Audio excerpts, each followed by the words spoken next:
My husband Jared and I have a 6-month-old son we will call Jed. I'm a stay-at-home mom, and my mother-in-law Susan lives next door to us. She just moved next door a couple of months ago. It's not like we could stop her, so this didn't happen during our son's early months. Since she moved here, she has taken to just showing up at the door to see Jed and continuously knocking since she knows I'm home until I open.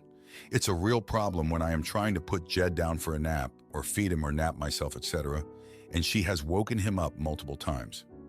My dog doesn't bark but starts pacing and whines the entire time from excitement, anxiety, until she leaves or I open the door. Susan showed up 2 weeks ago knocking after I told her the day before that Jed was teething and sleeping terribly. She came right as I had gotten him to sleep and woke him up.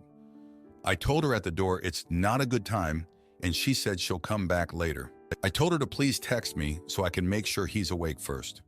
It took 2 hours to get Jed back to sleep, and she comes over 10 minutes after I get him down without texting me and wakes him up again.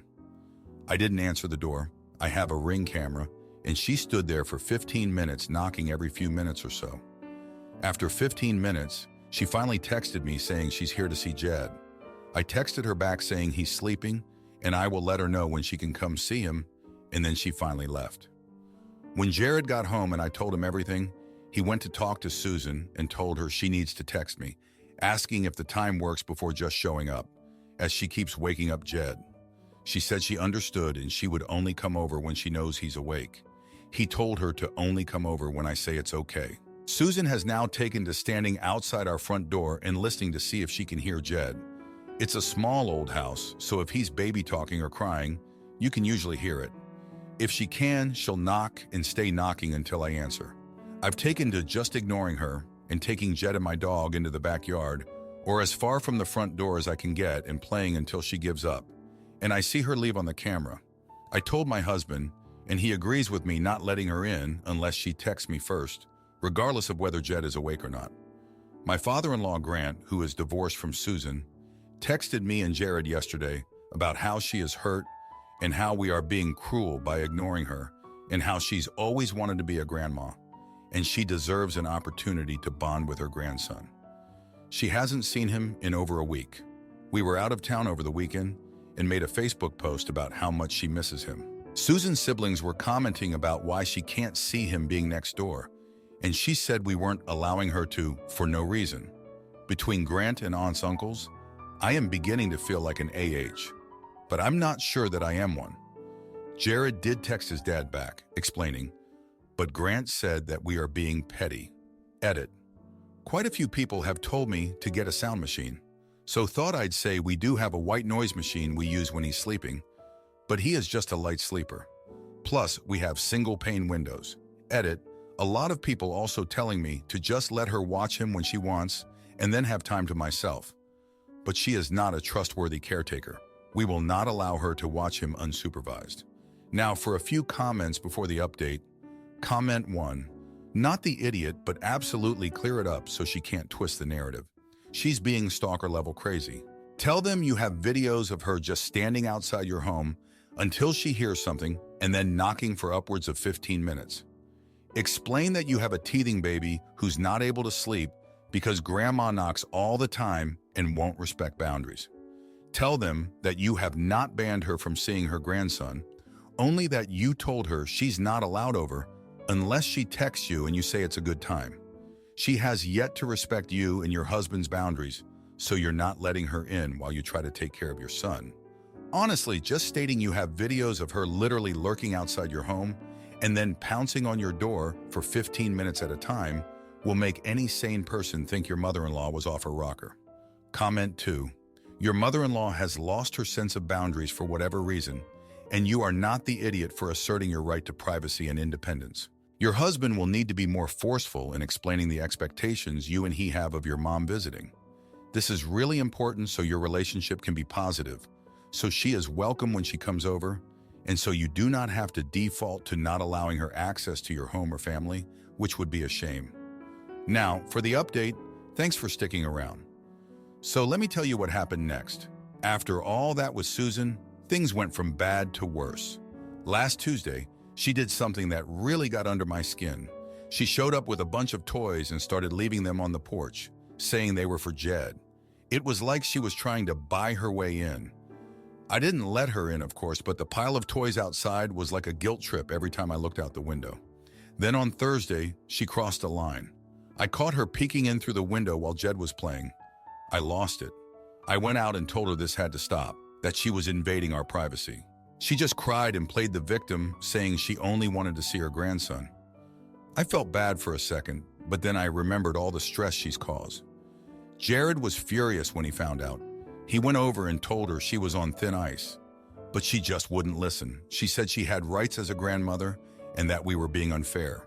It was like talking to a brick wall. The next day, Grant called again. He said Susan was heartbroken and that we should reconsider our stance. He even suggested that maybe we could set up a schedule for her to visit. Jared and I talked it over, and against my better judgment, we agreed to try it out. We thought maybe a little structure would help. So we set up a time for Sunday afternoon. Susan was over the moon. She came over right on time, and for a while everything seemed okay. Jed was happy to see her, and she was behaving herself.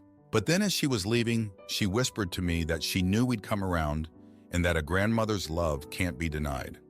It felt like a threat, like she'd won somehow. And then the real news dropped. On Monday, I got a call from my sister.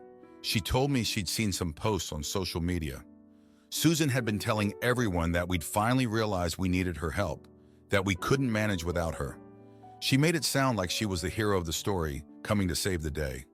I was livid. It was all lies. We'd only agreed to the schedule to keep the peace, not because we needed her. But now everyone was praising her, saying what a great grandmother she was. It felt like a slap in the face. Jared tried to talk to her about it, but she just brushed him off, saying it was a misunderstanding. But I knew better. She'd manipulated the situation to make herself look good at our expense. Now I'm stuck. We've set this precedent, and I'm worried about what she'll pull next. I feel like I made the wrong choice, but I can't quite put my finger on why. It's a mess, and I'm not sure how to fix it without causing a family war. Thanks for reading this. It helps to vent a bit. My roommate pretended to be cool with my transition, but then poisoned my dog, so I exposed his cruelty and left him with a lease he can't afford. I've turned here to find out if I'm insane or not. Throwaway account. I, 26 transgender male, have moved to a new city and have been friends with my now roommate, 30 male, for a few years before making the move. Dude is great, keeps to his own spaces, respects how I handle training my dog. We split food and utilities without fuss. His mood and mine increase just having another human around, you know? Except I bleed. Once a week, every month. I put a trash can in the bathroom to toss any period supplies as needed, as well as floss or ear cleaners, tissues, etc. It has a liner that I replace often. It's tucked behind the mop, even so it's barely visible. I'm well enough passing that I guess he forgets that I still have functioning ovaries, but that's about the only silver lining I can find in this. It's been a fight every month over whether or not having a trash can for my wrap supplies is sanitary. I've even tried wrapping them 3 times over and tucking to the bottom of the floss and tissues, which have ones that he has used. Ew, but it's still a fight. He wants me to walk it all the way out to the dumpster each time I have to change something out. I finally had enough and described the suffering of it in graphic detail to him. I'm a heavy bleeder and always have been, to the point that my anemia makes it incredibly hard to keep my balance on my heaviest and worst days. Cups fill in minutes. It's bad. I probably didn't need to be so graphic when I was explaining why exactly I needed this in here at least 1 week in a month. I feel like a jerk for that, but I don't think this is an unreasonable request. Everywhere I go, including his parents' and friends' houses, they have trash cans in their bathrooms. He has a mom and a sister who is 1 year younger than him. I feel like he should know something about this. Anyway, that's my scream to the void. So, am I the jerk for wanting a trash can in the only bathroom in our apartment? Update. You're all awesome. Thank you for your input one way or the other. He came to me after work today. He thought about what I had told him and had nightmares about it all night. I apologize for being so graphic in my descriptions, but made it clear that that is my hell every month. He actually offered to be the one to buy one with a lid instead. He went on saying that it wasn't really something he should have been upset about, and he didn't really understand how bad it could be until I described it. Apparently, his mom and sister rarely ever got periods, and he didn't know when they did. He thought they just removed them immediately each time. He ended up messaging one of our mutual friends, Jane, from the comments where I had taken a picture of their bin and sent it to him saying, "See?" She had laughed at him, and he realized it was a ridiculous thing to be upset about when she described the same thing she goes through. Anyway, he's always been a pretty decent dude. I'm glad you're all so protective over bad or unjust roommates. Thank you for your worry on that. I could have used this kind of resounding support with one of my exes. Haha. For everyone who is concerned about my bleeding levels, you're right, it is abnormal. But it's my normal. At least that's what all 4 of my previous gynecologists have said. I had been tested for PCOS and endometriosis. The first time I fainted in high school, they put me through so many blood tests I ended up having a fear of needles develop. But I don't think I have been tested for adeno, as was suggested by comments. I'll make another appointment with a new OBGYN here in my new city and bring it up with them. I appreciate everyone's concerns on that. I've always been told it's because I'm a tiny 90 lbs dude with bad bleeds though. I don't know if anyone wants an update on that or not, haha, but I figured I'd at least show it was a good ending all in all. Thanks for making me not feel insane. Now for a few comments before the update. Comment 1. Not the idiot.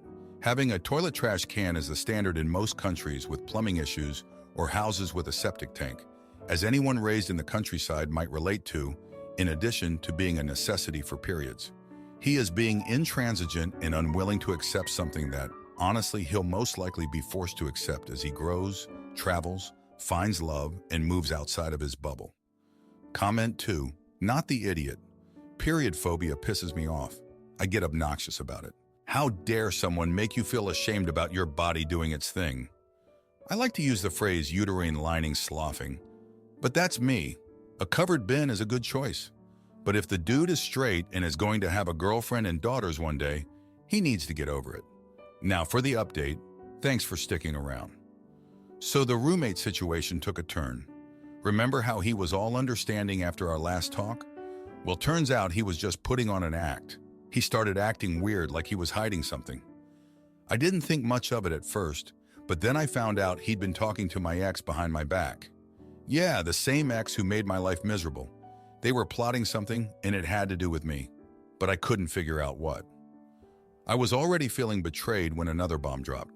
My dog, the one thing that's been my constant companion, suddenly got sick. I was frantic, taking him to the vet, trying to figure out what was wrong. The vet said it looked like he'd been poisoned, but couldn't tell how or by what. I was devastated and confused. Who would do such a thing? Then things at home got even worse. My roommate started bringing up the trash can issue again, saying it was causing problems with the plumbing. I knew it was a lie because I'm careful about what I throw away. But he was insistent, and it led to another huge argument. I couldn't believe it. After everything, we were back to square one. Amidst all this, I was still struggling with my health. The bleeding hadn't gotten any better, and I was waiting for my appointment with the new OBGYN. It was like everything was piling on, and I had no one to turn to. But then the roommate did something unexpected. He came to me, looking all guilty, and confessed that he'd been the one to make my dog sick. He said it was an accident, that he'd left something out that the dog got into, but I didn't buy it. It was too much of a coincidence with everything else going on. I was furious, heartbroken, and felt utterly alone. I had to make a decision about what to do next. I couldn't stay with someone who'd hurt my dog, even if it was an accident. I started looking for a new place to live, but it wasn't easy with my health issues and the dog's vet bills piling up. In the end, I decided to confront my ex and my roommate together. I wanted answers. The confrontation was intense. Accusations were thrown and secrets came out. My ex admitted to being jealous of my new life and had convinced my roommate to help make things difficult for me.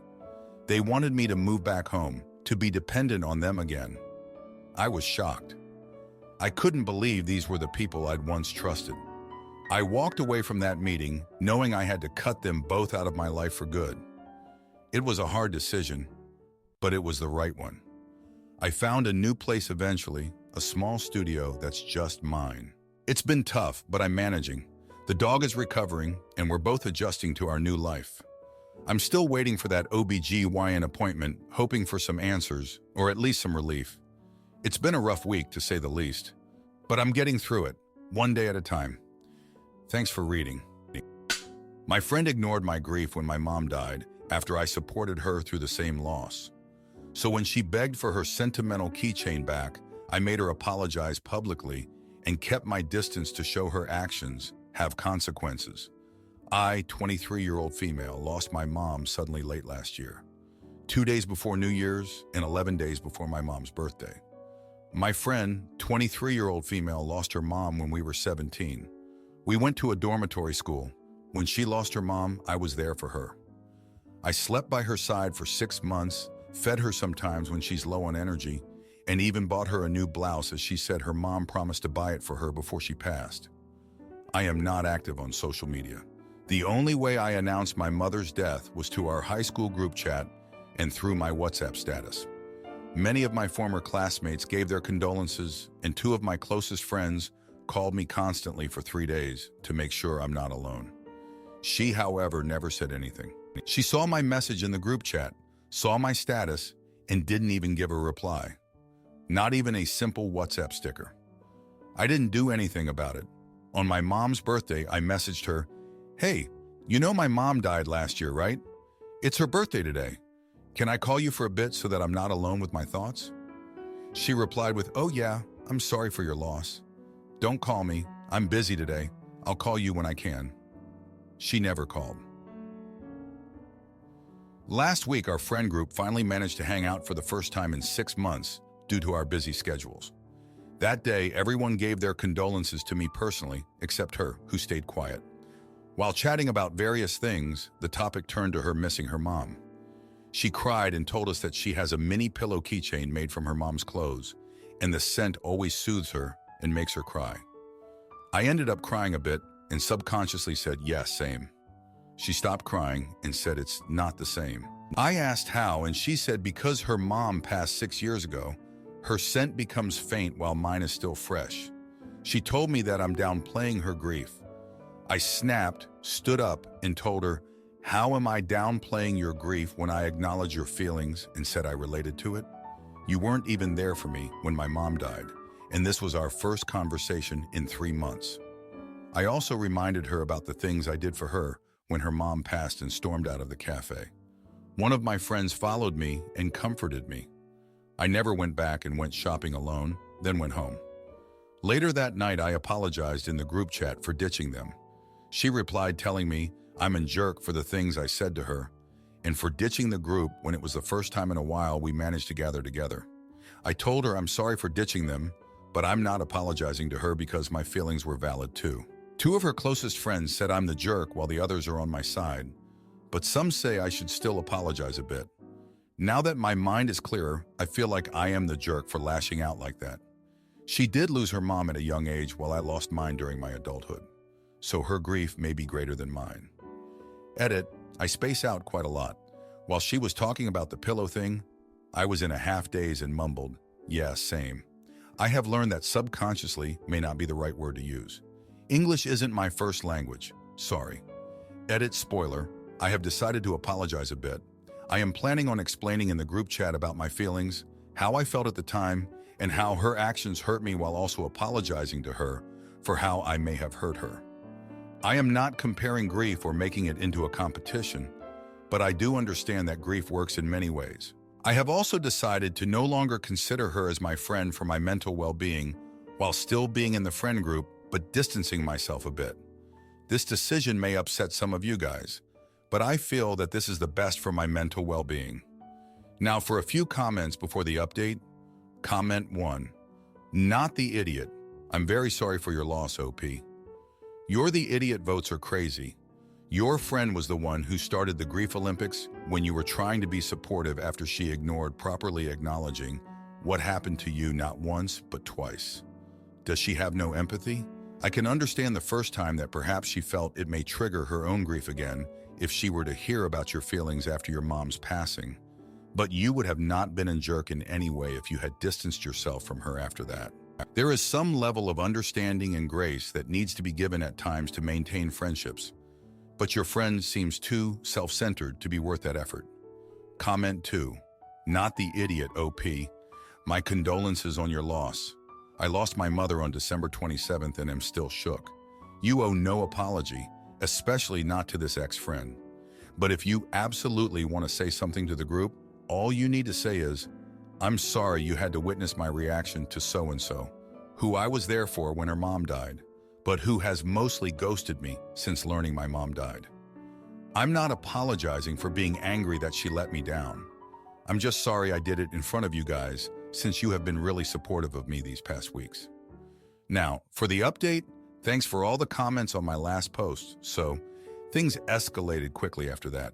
The day after I sent my message to the group chat, my not-so-friend decided to throw a party. Guess who wasn't invited? Yep, me. But here's the thing.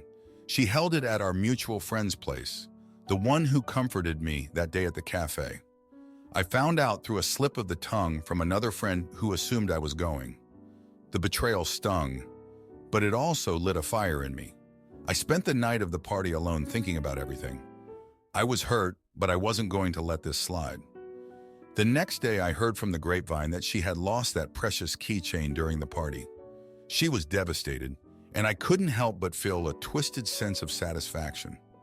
I know it's petty, but after how she treated me, I couldn't muster up any sympathy for her. But then karma came knocking. The friend who hosted the party found the keychain stuck between couch cushions. Instead of returning it immediately, she called me over. She felt guilty for not inviting me and wanted to make amends. We hatched a plan. I would return the keychain to my not-so-friend, but not without a condition. I walked into her place the next day, keychain in hand. The look on her face was priceless, a mix of shock, relief, and shame. I laid it out for her. I'd give back the keychain if she admitted to everyone how she'd been treating me and apologized. She tried to argue, but she wanted that keychain back badly. So she agreed. She sent a message to the group chat, spilling everything. How she excluded me, how she hadn't been there for me, and how she was sorry. Some friends were shocked, others not so much. But they all saw her true colors that day. And me? I handed her the keychain and walked away without another word. I didn't need her apology to feel vindicated. Her actions spoke louder than any sorry ever could. I've decided to keep my distance from her, but I'm still part of the friend group. Things are a bit awkward, but I'm managing. I'm focusing on myself now, and honestly, it feels good to have stood up for myself. Thanks for reading. If you like this video, you'll probably like these too. Also, while you're here, please consider subscribing. It's your support that keeps this channel alive and allows me to make better and longer videos. Have a great day.